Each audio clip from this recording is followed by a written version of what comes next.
Jaz sem res v zadnjih dneh, ker sem pač nekoč bil tudi vpleten v gradno avtocest kot pripravljalec lokacijskih načrtov, vendarle opravil nekaj kot minister, ki je pač pripravljal lokacijske načrte, sem vendarle se malo pozabavil s tem vprašanjem, kako se je lahko zgodilo nekaj, kar se vendarle na dan otvoritve tunela in tudi prenovljene galerije vendarle ne bi smelo zgoditi. Napake se pojavijo, se pojavljajo, se zgodijo, ampak tako, da bi se zgodila takoj, tako rekoč 5 minut po odprti tunela, to je le malo preveč. In rekel bi predvsem to, da osnovno sporočilo je to, da se takšne stvari lahko zgodijo, ko politika, v tem primeru vladajoča politika, samovoljno, da bi uresničila svoje cilje in obljube, poseže v odločitve, ki bi morale biti prepuščene strokovnim odločitvam in tudi ekonomskim, tehničnim odločitvam in odnosu in razmerju med naročnikom in izvajalcem.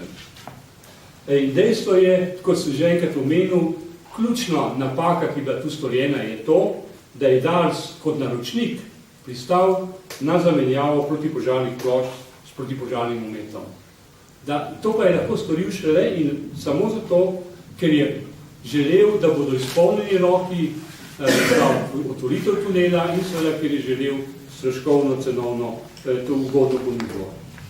Pogoj, da se je torej to zgodilo, je strokovno obglavljeno vodstvo DARS-a, ki je bolj ali manj samo ministrova podaljšana roka in je nastavljeno, da izpolnjuje politične zahteve vlade in ministra.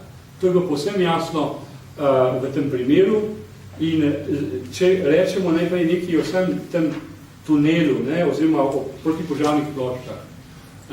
Pogodba za namestitev teh protipožarnih plošč je bila podpisana med naročnikom in izvajalcem šele 19.3.2008. In takrat je v tej pogodbi eksplicitno navedeno, da se namestijo protipožarne plošče in pozneje je zaradi težav z roki dobave in podobno prišli do tega, da so pravzaprav nadomestili plošče z ometom.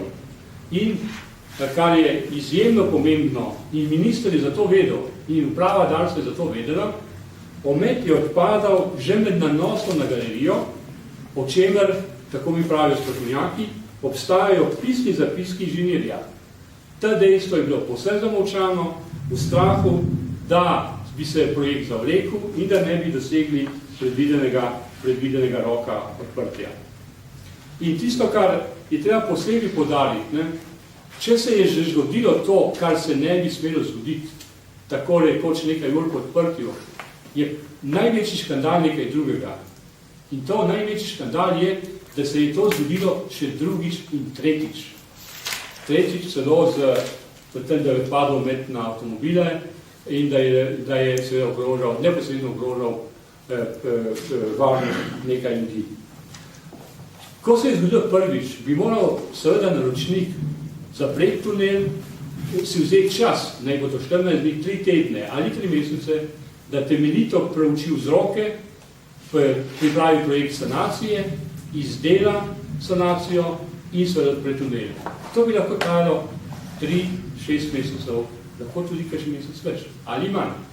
Tega ni storil, ker je želel izpolniti politične obljube in ker je bil presija odprtja tunela nad zahtevami po varnosti cestnega prometa v tem predoru oziroma v galeriji. In to je tisto, kar mene in nas najbolj moti, da so se igrali z varnostjo potnikov za ceno političnih obljub. In to je nekaj, zaradi česar minister ne sme samo ponuditi odstopa, ampak mora kar direktno odstopiti. In to je zaradi česar, pravzaprav bi mi morali danes razpisati interpelacijo vladi Republike Slovenije, pa je ta razpis bil že opravljen in se bo zgodil 21. septembra. DARS je neposredni upravljavec avtocestnega sistema in tudi predora Šentvid. DARS je kot upravljalec neposredno odgovoren za stanje cestišča, za varnost in tako naprej. In tle ni nobene druge, tretje odgovornosti nekoga drugega. tudi ni sklicevanje na izvajalcev tega, onega in tretjega. In zdaj, če bi rekel še nekaj o izvajalcu v glavnem SCT. To je zdaj treba reči, SCT je veliko podjetje, ima veliko referenc, takšnih in drugačnih, med temi referencami so žal tudi nekatere preveč dobre.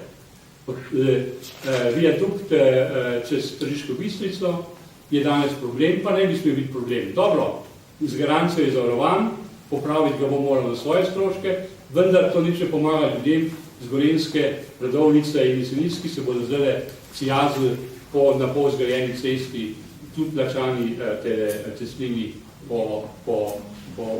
proti Ljubljani ali od Ljubljane proti Gorenjski.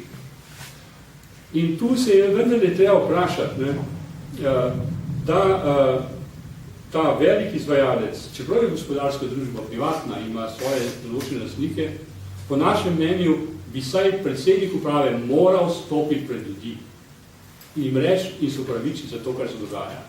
Kajti v izvedbi ne moramo kriviti ministra, ker ni metu, rekel, ometa na strop, vsaj ne da bi to vedeli. Ne? In tega ni bilo. Tega gospoda Zidarja, ki se rad kaže v javnosti in na volitvah, res je, da se včasih pokaže tudi ne po svoji volji, ne? Je dejansko ni naredil tega koraka, da bi vendarle stopil pred ljudi in povedal tudi svojo plat zgodbe in tudi upravičilo ljudem. In sam menim seveda, čeprav je to privatna družba, vendar imam, rekel, tudi sam določene izkušnje z njo, takšne, drugačne, da se bo moral vprašati v načinu vodenja teh poslov. Temeljito premisliti o tem, kako se vodi, bojo morali delnički premisliti, ker sicer bodo ogrožili tudi varnost svojega lastnega podjetja.